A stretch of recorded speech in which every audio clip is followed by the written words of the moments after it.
Hi, everyone. It is Lindsey Baker here live today with Leif Cocks, who is the founder of the Orangutan Project. Welcome, Leif, and thank you for coming. Now, the Orangutan Project is a nonprofit registered Australian environmental organization since 1998, which raises funds to support the conservation and protection of orangutans and the preservation and rehabilitation of their forest habitat, which is primarily located in Indonesia. But you are also helping the people that live there, and we would love you to just jump right in and talk about that first. Would you please? Mm-hmm. Yeah, thank you, Lindsay. The main issue is that it's, it often characterizes the environment versus the economy or wildlife versus people, but that's not the case.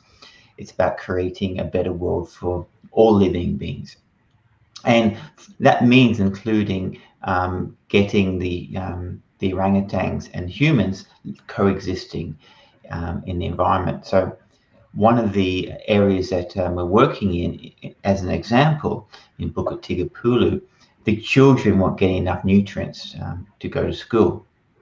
And therefore, we wanted to help the children to develop a sustainable ecosystem and sustainable agriculture under the rainforest canopy with local communities. So we started a school food program where every kid gets breakfast and lunch when they go to school, and we support their education. So we link and unite with the community through the care and love of their children, to allow the community to prosper economically and to a brighter future, in parallel to saving the rainforest home where both humans and the orangutans, elephants and tigers live, to a mutually assured beneficial future. Yes, and I have a little clip of what the school's like, and I was so, well, you guys have to just see it. The children are so charming.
And so he's talking about how critical nutrition is to their learning. Mm-hmm. As far as the future is concerned, what would be the hope for these young people? As far as what would be your hope for them to have as a future, and what kind of learning can they do in these schools to create that future? Mm-hmm. The ultimate hope is that we provide free education for all the children and the families within the ecosystems the Orangutan Project and our partners are managing. And this means even up to university education, that's our ambition. So if they want to become a doctor or a lawyer and that sort of thing, it's possible. Because what we want to do is at the moment is the multinationals are raping the environment with unsustainable monocultures such as palm oil and pulp paper, and they're basically taking the resources and money from the poor who are surviving off the ecosystem services the rainforest provided, and enriching a few greedy people. So we want to change it. So we're developing sustainable agricultural systems under rainforest canopy where the community gets rich. And in the meantime, we're supporting the children to become affluent. Because one of the key things we're doing is we educate all children, of course, but one of the key aspects is education the young girls, because education and empowering women is one of the keys to conservation. And in the other program, which is also linked to this, is we're starting these food recipes where the women are collecting rainforest edibles, and we funded a kitchen, and then they're creating recipes and selling them to market, because women are often the key to conservation efforts within local communities, and I guess also globally. So there's many things happening here. It's about love and care for all living beings, including children, but it's also linked with empowerment of women and a democratization of the economy, where the vast majority of the income derived from the environment enters and remains in the local community. So just so people that don't know how this whole system works, what happens when these huge palm oil companies come into the area? Do they employ the farmers, correct? But it's in an exploitive manner where the pay, can you explain, are they employed? And if they are employed, how does that work? The whole system, if you could just expand on that a little for people like us that are not as knowledgeable. Yeah, well, they come in and they take the land. And, from the indigenous community's point of view, is like no one recognizes that they've been there for centuries.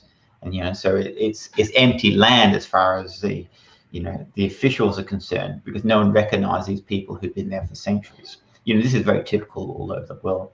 So they survive off the ecosystem services. The rainforest is like a big sponge, so they have these regular water supplies coming from the rainforest. But once you take it down, you get floods that destroy the village and droughts and destroy your crop. And they develop a lot of income from the rainforest through non-timber forest products and collection. And the rainforest keeps the area cool for the agriculture and hold the predators which kill the pests, which affect their crops. So all these services are taken away by the big multinationals. Now, the vast majority of the time, they don't employ local people. They employ people from transmigrations across. So local people rarely get employed with these things. But when they do, it's an extremely exploitative system. It's characterized as modern slavery, where they're indebted and abused mostly by these large multinationals. The idea is they want to shrink the income that the many can get from the land to a small amount. They want a sustainable income that goes over for centuries. They want to shrink it down to a 5-year business plan. So it's a concentration of wealth in people and in time. It's just an exploitative business structure. And it's the local communities, the poor are the most hard affected by this, especially the indigenous communities, because they don't have the education and the contacts enough to compete outside their village and their system. So they really end up literally on the streets or on the side of the dirt roads with very little prospects. So it totally, when these large corporations come in, it totally destroys everything, the ecosystem, the economic system, everything gets disrupted, and yet it continues. So, and there's another aspect, you are also, is this true, employing some of the indigenous people to be guardians? Is that part of your program? I do have a little clip of that. Let me just show that, if you don't mind. The Wildlife Protection Unit is working in Bukit Tigapulu since 2004. At the moment we have 8 active teams. So with the whole management, it adds up to more than 40 rangers actively working here. And the whole wildlife protection unit is, from the beginning until today, financed and supported by the Orangutan Project. The Bukit-Tigakula ecosystem is full of viable populations of tigers, bears, elephants, and now orangutans. But unless we stop the destruction, it'll be all gone within years. And the only thing that's stopping at the moment is wildlife protection units. I plead to everybody, if you can, give to our safeguard program to help the wildlife protection units do their job and protect this wonderful forest.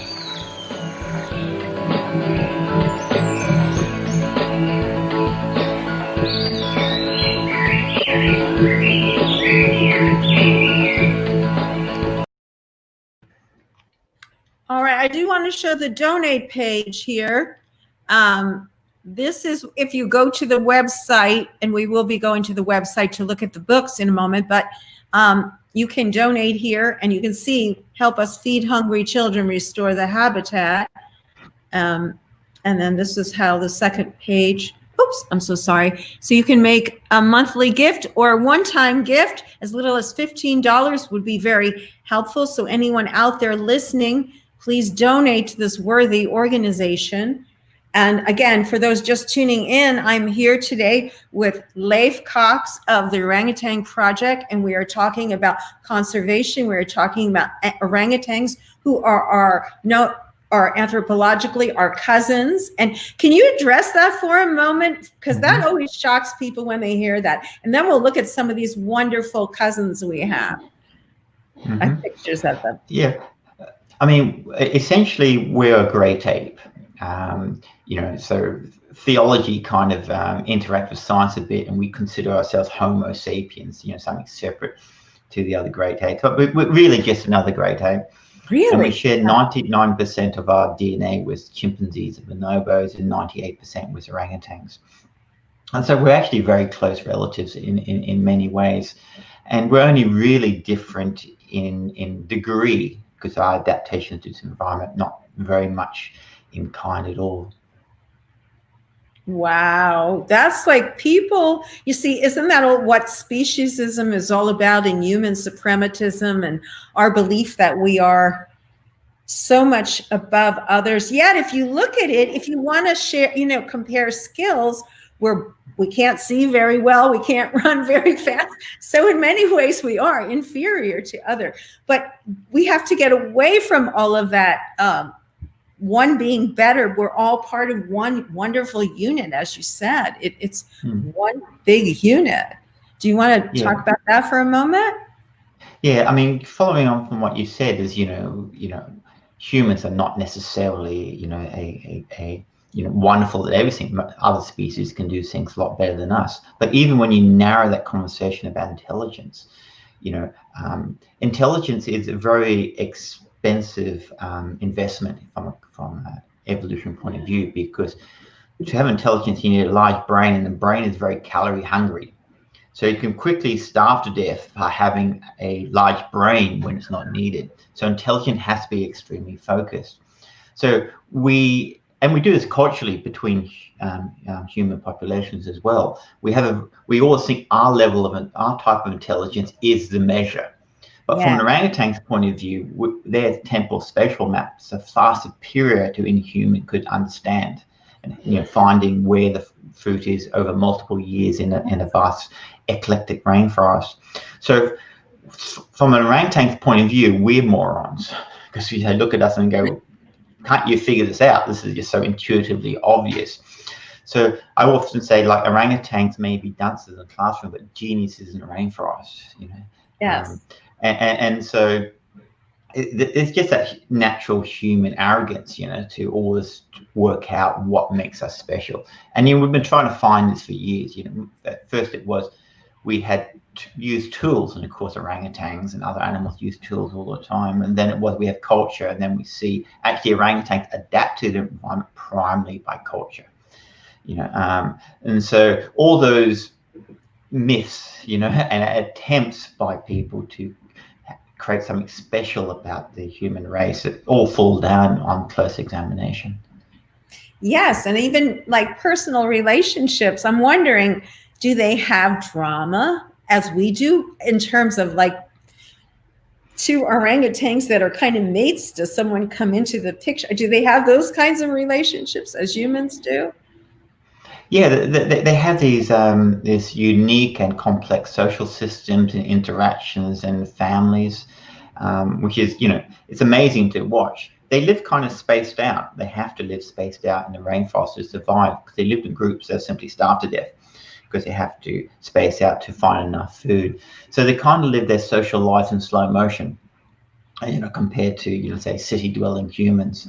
But it's fascinating to watch all the interactions and connections between orangutans.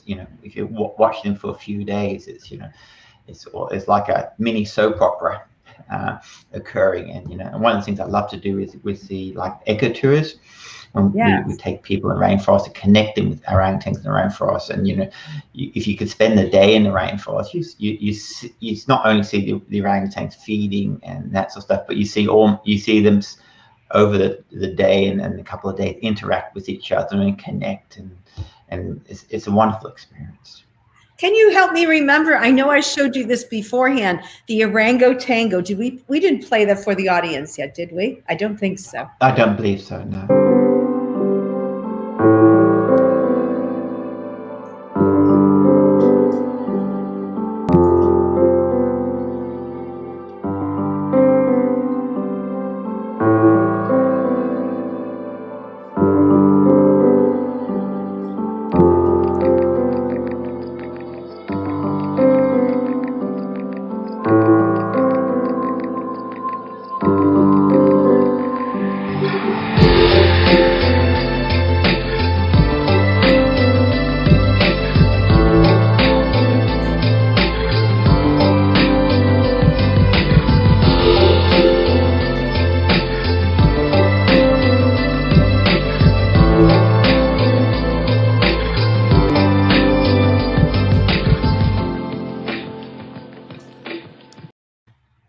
Wow. So how would an orangutan that is in a social situation of being trained and worked with by a woman such as we saw there, how would that, in terms of that day-to-day relationship, what would be some of the things about that relationship that you could tell us?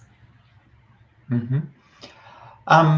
Well, I guess, a lot of the orangutans you see in these sorts of clips are orangutans which have become orphans. So the scenario usually is the rainforest is destroyed for these unsustainable monocultures that we talked about, such as palm oil, pulp paper. And then the animals are basically killed as an agricultural pest. But it's seen that the babies have some monetary value. So often when the mother is killed, macheted, burnt alive, the baby survives. That maybe 1 in 5 survive the whole process. And then you have these wonderful people rescuing the orangutans and bringing them back to care centers. And so they have to replace, not only getting physically well, but have to replace some of the care and nurturing, especially if they're young, that the mother would have given them, because they suckled for 8 years, had the longest interval of any species in the world. And that's the characteristic of animals who are highly intelligent and adapt to the environments of culture. The infants are born with a vacant brain, and they have long maternal periods to program through education the culture into the infant, so they're uniquely adapted to the ever-changing environment. And so one of the important things that these rescue centers have to do is provide them love and care, and then the social skills with the other orangutans, and then the forest skills, in order for them to be able to survive in the wild again. And so when they're about 8 years old, do they leave the mother because of the food supply, as you said, and have to branch out on their own and start their own lives separately? Or are they like some other wild animals that stay in herds forever and don't ever separate over time? The female orangutans will stay to about 12 or 15 with their mother. One of the reasons is because, let's say that we're talking about smartphone orangutans, there's 15 years between individual infants. So they want to stay and watch their mother raise the next baby and learn how to and maternal care from their mother. And then they separate, and females will tend to separate territory next to the mother. So if you go through some rainforest and see two females, they're usually always related. So all the females are related aunts and mothers and sisters exist in the rainforest. The males live a lot younger, and they move away from the natal territories, and look for new unrelated females and cause obviously a lot of mischief on the way, like all young males do. Wow, that is so interesting. That's incredible. I have another here. I think we would show.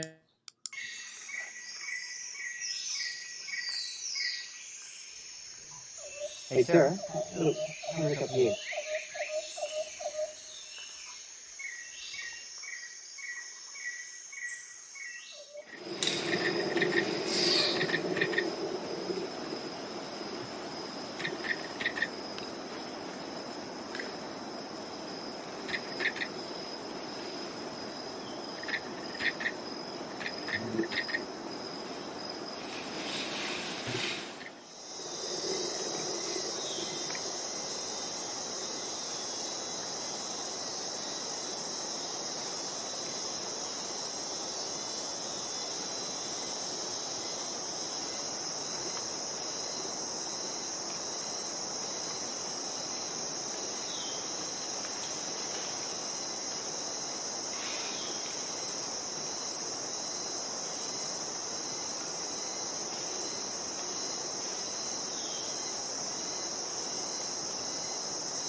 So obviously what we're seeing, there are various orangutan from babies to grown that you have rescued, and they're in your program. Can you address that a little bit for us and fill us in more? We support a lot of wonderful rescue centres where dedicated staff are trying to give these orphan orangutans a second chance. And they're doing this for two reasons. One is the individual welfare of the infants. As sentient persons, they deserve not to be killed. They deserve a second chance to survive in the rainforest. The second reason is because orangutan populations are so small and are declining every year, each individual is an important part of the survival of that species, and needs to contribute the genes to the next generation. And so what we do is, one of the ways we help is we do these orangutan adoptions, virtual adoptions, where anybody can adopt one of these orangutans and get a 6-monthly update. And that connects them with this individual infant. And then they can go on the journey to see how the funding that they're giving is, not only helping orangutans, but the individual story of this orangutan, from the rescue and back into the wild. And that's a wonderful way I think people can connect, to the cause, and see the meaningful change in the world that they're making by supporting us. Yes, and we have some of the other kinds of gifts that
fantastic. Now, we want to say that they would go to the orangutanproject.org to be able to make a donation for those gifts. And if they're interested in your books, they would go to leifcocks.org. That's the difference, or is it .com? It's leifcocks.org, but yeah, you can also connect through the books through the Orangutanproject.org as well. Yeah, and one of the wonderful ways, because there's no author royalties or anything like that with my books, that all the money goes to orangutan conservation.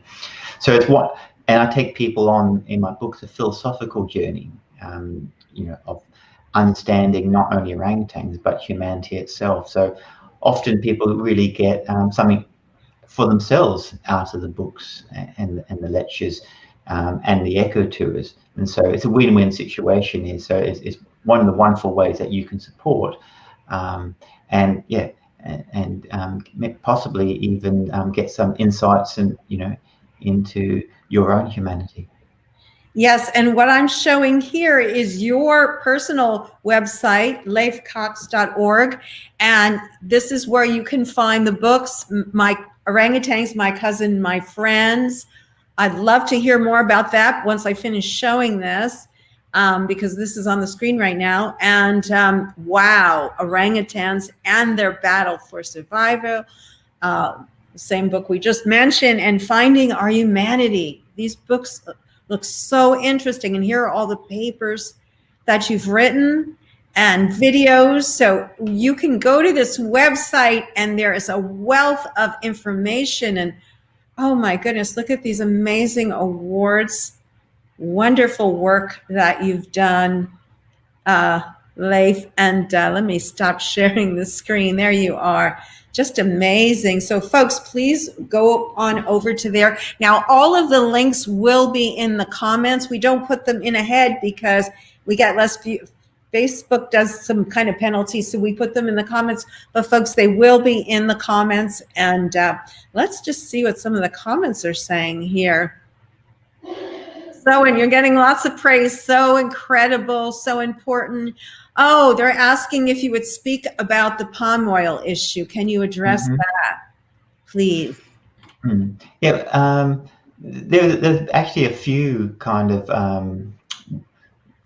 replacements of the rainforest. There's palm oil, pulp, paper, rubber, coal mines, which is talk about height of silliness, replacing a rainforest with a coal mine in the 21st century. I can't think of a better form of madness. But yeah, it's all basically the same idea, is to replace a sustainable rainforest, which is supporting the ecosystem, the local community, and the world by the most cheapest way that we can mitigate global warming, and replace it by exploitative, unsustainable monocultures that concentrate the wealth from the many to the few. And because it is exploitative, they pass the true cost of production onto the powerless, the future generations through global warming, the local community that, the environmental services which are destroyed, the indigenous community that lose their land. And so by passing a true cost of production onto the powerless, they can produce something very cheaply. And then obviously, and then because it's cheap, it becomes ubiquitous in every product we sell, because manufacturers obviously choose the best and cheapest product to put in their goods and services. And so palm oil has pervaded pretty much everything on our shelves, not because it's actually a good idea. It's there because it's cheap, but there's a lot of suffering now from the local communities, and enormous suffering with future generations as we destroy the environment that supports a sustainable economy for our grandchildren. Is been eaten away by exploitative businesses, which is not a good thing. I'm not against people having businesses and becoming as wealthy as they want by offering goods and services that we all need and benefit us. But these people are only getting rich because they pass the true cost of production on the powerless. And that's where, there's kind of almost a sense of collective madness of why we allow this to happen. Because even the rich, as we know, once you go over, let's say, 80 to 100,000 US a year for your family, there's no net gain in happiness from additional wealth. It's like putting more gold on a mule's back. And so these ultra rich people who can't spend the money in one lifetime. It's just not possible. Giving them more millions and more billions, adds nothing to their value in life and adds nothing to their sense of well-being and benefits them, but it destroys so many lives, and both now and in the future. So it's kind of form of collective madness that's something that really actually doesn't benefit anybody. When you look at human happiness and capacity to live a meaningful life, that we allow it to continue. Yes.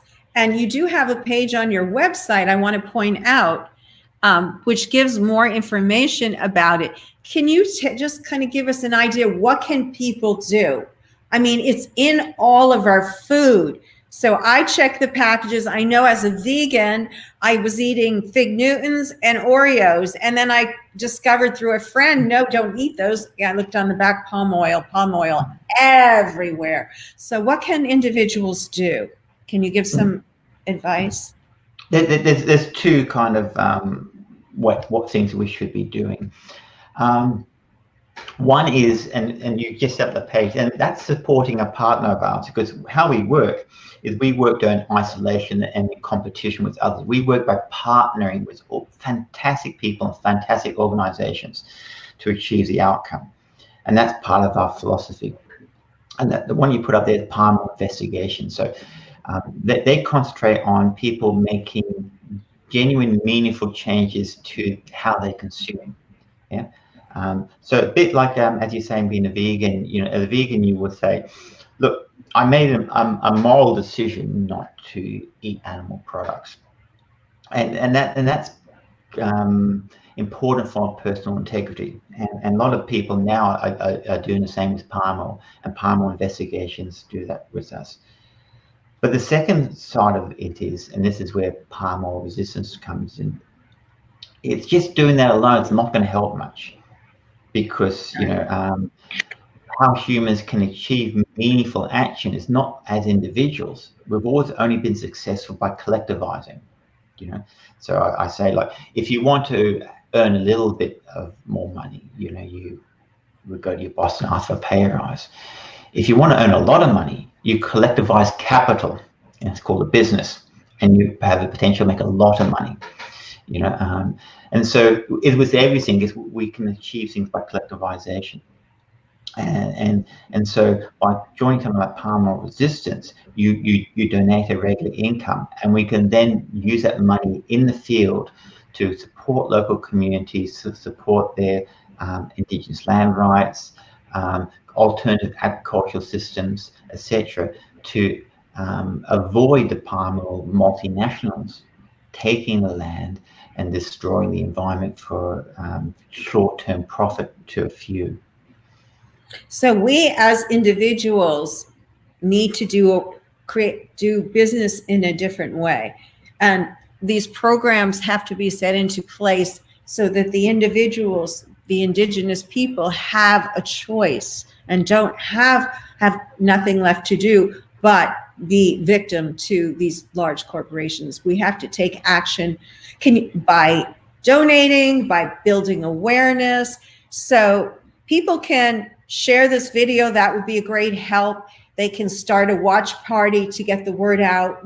I think the more people that know about this, everyone cares, because it affects every individual down the road, or their children in the very least, right? Hopefully, I mean, the way things are coming along, you're saying within 10 years, the orangutan could be gone. Is that correct? Well, we've got 10 years to turn the situation around. And yeah. So will there be an orangutan in the rainforest, and there'll be some rainforests around in 10, 20, 30 years time? Yes, there will be. But where we're at the moment is, will those ecosystems be sustainable? Will the populations be sustainable and can survive in the future? Because you need a certain number of orangutans and a certain size of forest for it to survive in long term, because of genetics and prevention of inbreeding as two examples. So you can have a species survive, but it's doomed. And we've got 10 years to turn this around now. And remember these exploitative economies, such, which is how, these developing countries are set up. They're set up as the post-colonial model is to allow the countries to become independent in debt, and then using that debt to control them so you can exploit their resources and extract maximum income out to the developed nations such as US, Canada, and Europe as some examples. And that model continues now with neo-colonialism. We also got China getting involved in that thing too. Now, before that kind of worked from a developed country's perspective, because screwing people in the developed nations in a different environment had no effect on your people. You just enriched them. But now what we're seeing with global warming and climate change is that has a direct effect. You can see the feedback. Our exploitation of the developing nations and the powerless is now feeding back to fires in America and in Australia and crop failures, that sort of stuff. And we're seeing that feedback loop happening. So it does actually turn out saving the rainforest and regenerating the rainforest is the cheapest, most cost-effective way that we can address global warming. It's not the only thing we need to do, but it is the cheapest way. And so if we want to create a better world for everybody, including, if you have a family in middle America, it's actually the most sensible thing you can do is help support the indigenous communities and the protection of their rainforest. It will eventually come back and help your family. It just makes sense. It's like a foundation of a house. If the foundation of our world is out of balance, if it's unstable because people are starving, because they have no clean land, no clean water, they don't have what they need to survive, it affects the whole world at some point. When there's imbalance, there's no stability, and there never will be until we solve these problems. It's exactly. And give you an example is when people have no hope. Yes. The strong man comes along and says, "I've given you something for hope. I've identified the enemy." And then what? And you have young men, who become terrorists, rebels, and doesn't make sense. They're inspired. Doesn't make sense of the inequality that they're perceiving, and then they lash out in unproductive ways. So you can't escape it. You can't doom whole nations to poverty and high level of inequality and not think that's going to feed back to you. We're in it together. That's the main issue. If we all want to live happy, healthy, productive lives, we have to care about every living being on the planet. Exactly. That's way we're going to make it through, and we're going to make it through in a good quality of life. Once we feel, does it make sense? We can get away with it by separating out one group of species, one nation, one group of people, and exploit them, and we're going to be okay. But it's turning out that's just not going to happen. It's feeding back to us in politically, economically, and environmentally. And so we've got to really take charge, if that makes sense, and build a better, fairer, humane world for all living beings if we are going to make it through. Yes. And we can do that by supporting smaller independent businesses that are in alignment with our values. If we're vegans and whatever you're, of course, people that have the same values as you, and supporting organizations, smaller organizations such as this, not a small, but in relation to some of the giant ones. It's more hands-on, it's more boots on the ground, it's affecting the community in a positive way, starting schools and all of this wonderful stuff. So it's a win-win for everyone. I just want to show the two donation pages one more time here before we go on. And then I'd like you to address the infographic that we have before we forget. So again, you can help by going to the website, the Orangutanproject.org, and donate. And there are many programs on the website that you'll see. And you can also do a one-time donation. If everyone was to donate the $15 Or let's say the money they spend on Starbucks coffee in a week, just drink the office well, we're not in the office anymore, drink your regular coffee at home, or whatever you're spending the money on that you can stop spending it on. This is a great way to help out an organization like this organization. And let's just look now at the infographic. And maybe you can go over this a little to just show the impact this really has and how it affects each and every individual that listens or watches this broadcast.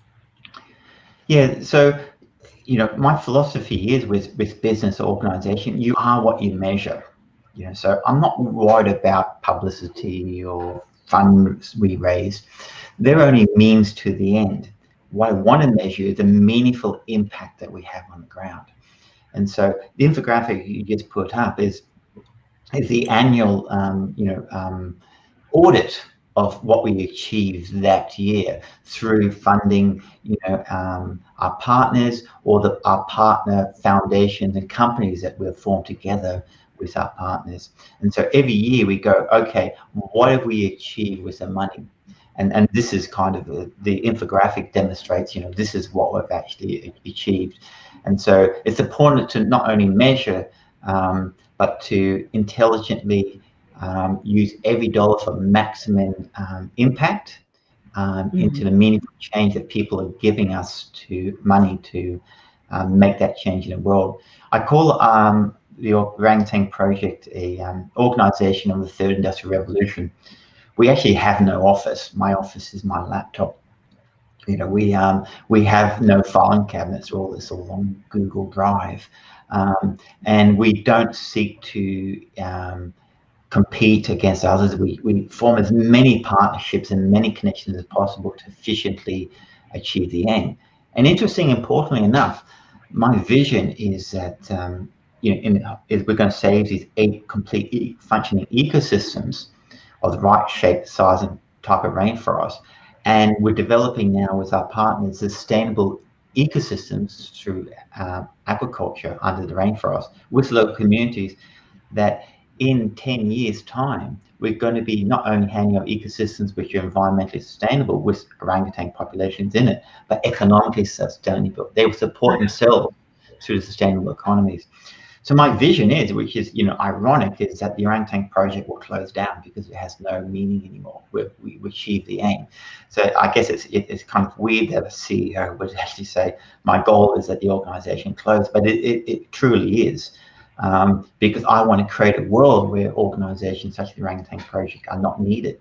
And that's when we really are going to achieve the outcome that I'm seeking. Yes. And it's a very important outcome for all of us. Let's look at some of these beautiful, beautiful creatures we have here. Oh my goodness. So do you want to just talk about each of them maybe and just give us a little quick insight into their personality or whatever you can tell us? I mean, there's so many orangutans, but but as you're saying, they all have a unique individual personality. They're persons. They're self-aware beings with an inferior mind, which means that they not only know that they're alive, and they can suffer the anxieties of the past and the worries about the future. They also know you have a mind too, and have a different viewpoint, which over the period has led to some wonderful interactions. And I tell a lot of those stories in my books. All of the my books are, I guess, primarily all of them are autobiographical, but they're also heavily philosophical. But that philosophy and that connection is told through some stories about these beautiful orangutans. And if you do ever get a chance to read them, I think everybody like myself will fall in love with them as these, and these beautiful persons who share a planet. And in many ways, I talk about them actually being a more noble form of humanity. They're much more kinder, a lot more stable, than the human species, which makes it doubly tragic that we're driving them to extinction by, killing them, machete them, shooting their eyes out, burning them alive. That we're allowing this genocide to occur, on such a wonderful species. And I just want to give you one little amazing statistic. Please, we have plenty of time, so please So finish whatever you like. a million orangutans, in the most horrific ways that I'm describing. And even though orangutans are at least 7 times stronger than a human being, and the males have canines like a tiger, they have never, in any circumstance, in any zoo, sanctuary, or the wild, has ever killed a human being. They don't have that killing capacity that humans can connect into. Yeah, so that just shows you, the noble nature of these beautiful persons that share our planet. Wow, that is such an incredible fact. Can you fill us in on some more things about them? Like, I understand that their arms are longer than the length of their body. And can you talk a little bit about some of those? Well, they have very long arms, being a royal animal, and in fact, the big males can go up, like 1.5 meters or more. They're incredible, and they also have 4 hands. Being a boreal animal, really, than having feet and hands, which actually makes wrestling an orangutan very difficult because they got their whole 2 your hand with their 2, and they still got another 2 to have to wrestle with. So when you're wrestling, with these young orangutans, I've had the wonderful opportunity in my life of raising baby orangutans, and I had actually seen some of those actually go back to the wild. And some of the most wonderful moments is playing with these intelligent, beautiful little persons. Yeah. Oh my gosh, that picture. Now, that little guy, it says it all. How could anyone harm? And that's like harming a human child. Well, that's like harming it to me, any animal, but to a human that's, not maybe doesn't have the same philosophy. It would still be, it looks so much like a person. It is a person. It looks like a human. It's a non-human person, but it's so similar. And yet people just can do what they do and, profit off of this and are just destroying people's lives. But we do have to stand up to this, and we can make a difference if we come together and support organizations such as yours. We have about less than 10 minutes, about 10 minutes, a little more than 10 minutes actually left, 12 minutes. But what would you like to talk about for the last part of this session? It's been so informative, but perhaps you could tell us maybe a little bit more about your books or anything else you'd like to talk about.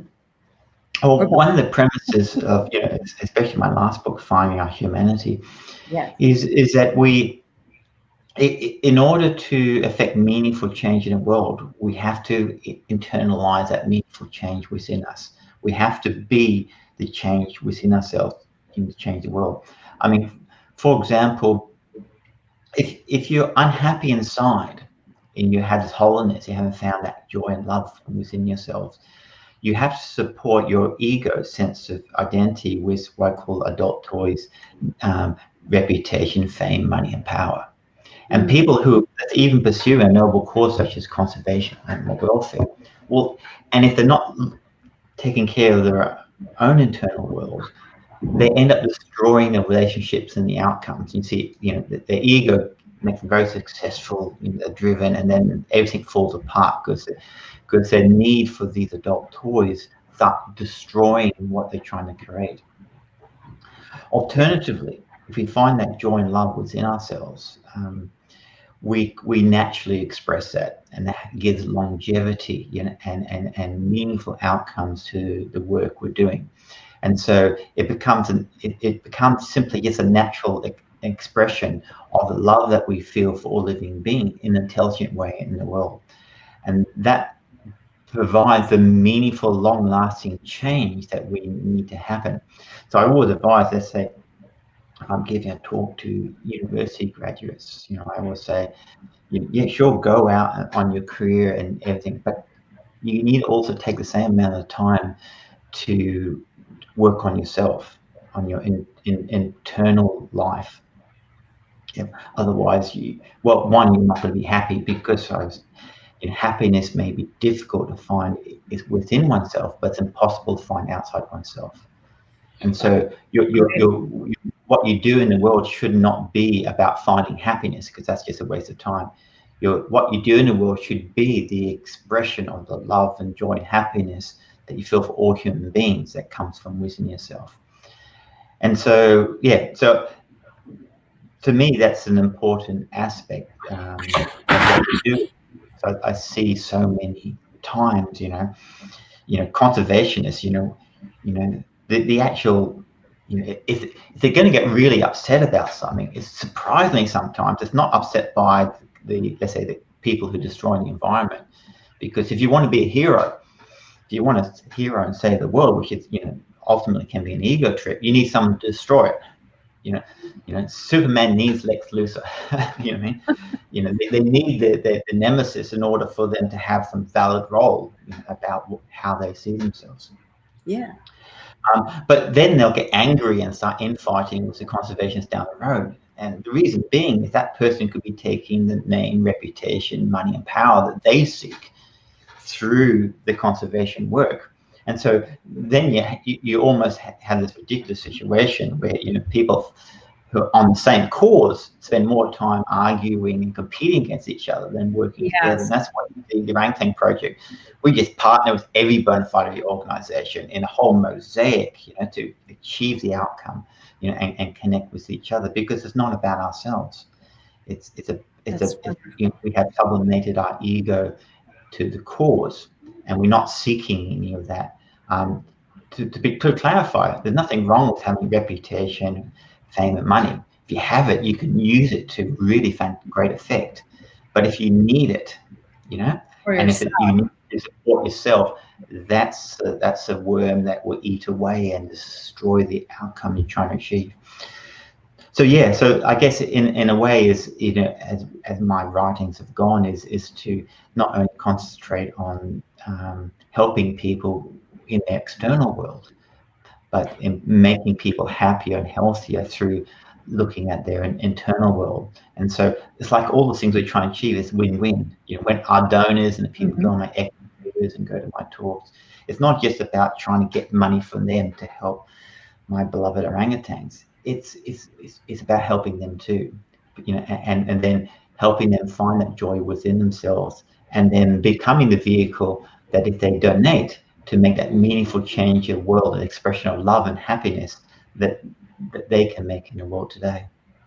Now, can you talk a little bit about the eco tours that you conduct? Because I don't think we mentioned that. Yeah, COVID-19 pending, being over, I take people for eco tours. It's one of the ways we raise money for the project. But it's also wonderful because we actually get to go back to our rainforest home, and it's kind of like coming home, and it takes people out of their comfort zone, and we connect with these wonderful animals in a ethical way, not an exploitative way. We're seeing them naturally in their environment, and not be intrusive. Exactly. And I do lectures every night, in the jungle, taking people on this philosophical journey of discovery about conservation, but also self-discovery.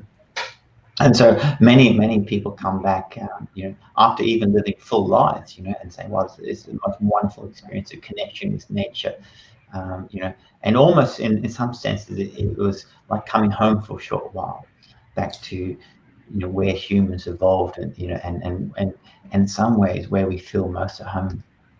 Yes. And is there like an age group that you would restrict that to, because you are going, would you say like between a certain young age and a certain older age where maybe people wouldn't be able to do the tour? Do you have to get up super early? Like I know some friends of mine that were senior citizens wanted to do an eco tour, but they were concerned about not being able to get up earlier enough and how long you trek and all that stuff. Yeah. So maybe could you address that for a moment? No. Yeah, I mean, normally we say about 15, is when you really might start enjoying the tour, and understand everything that's going on. And I do a variety of eco tours with our partner Orangutan Odysseys. From very soft, where we're on riverboats, eating fried bananas and watching orangutans and wildlife, from our deck chairs, to the intense jungle experience where we're in the jungle with. So you customize it for the individuals. Is that how it works? We offer a variety of tours, so you can pick the one that best suits you. I've taken 85-year-old grandfathers with their granddaughter into the rainforest. I've took a wonderful young man with cerebral palsy, wheelchair bound, and we just hired a couple of wonderful Indonesian local people to simply just carry him in the rainforest in his chair. And so we can work around it, so offering the right kind of tour for people, but we can also do what we can, because we want to make that connection experience available to everybody. Yes.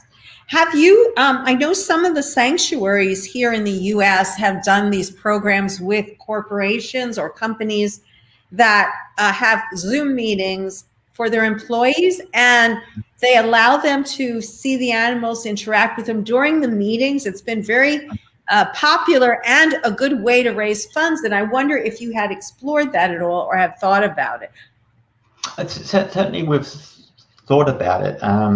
But remember, there's, it's like anything, most things can be smoke and mirrors. So most of the sanctuaries and places where people go to see orangutans are just exploitative tourist traps disguised as conservation, and actually very detrimental to the welfare of orangutans, where they have unfed contact and those sorts of things. We don't get involved with those. So we get involved in connecting people with real conservationists on the ground, meet the real person there on the ground, and real conservation work, and get the real experience, which is far more powerful and enjoyable. But what it does actually tend to be is because it's out in the wilderness. So there's actually very rarely where when we're watching the orangutans, there is mobile phone reception. There's no Wi-Fi. So the technology and logistics really hasn't caught up as much as we'd like it to make that kind of virtual connection that we would want to. But it's certainly a wonderful idea that we want to continue to explore. Yeah, the sanctuaries I was talking about are small farm sanctuaries, and even sometimes then they can't show the animals. It's always per the animals being available. So they do take care to make sure that it's not exploitive. But yes, it would be a little different, a little bit harder. So again, folks, thanks so much for watching, and thank you, Leif, for being on the show. This is the Orangutan Project. You can donate at their website, theorangutanproject.org, and you can check out Leif's books at his website, leifcocks.org. Both links will be available in the comments very shortly. And I just wanted to thank you for coming. Is there any last comments you want to make for our audience before we say bye-bye? We have about a minute left. No, just thank you for being here, and I wish every one of you finds that joy and love within yourself, and then generally express that love in a meaningful way. And love to see you sometime at one of my talks and in the rainforest. Yes, I was thinking about the tour myself, particularly because you have such customized tours. It sounds very interesting. So hopefully we'll see you there. Thanks again, folks. Don't forget to tune in next week at 5 o'clock. I'll be back then with another wonderful guest. Bye-bye, everyone. Thanks for tuning in. Bye.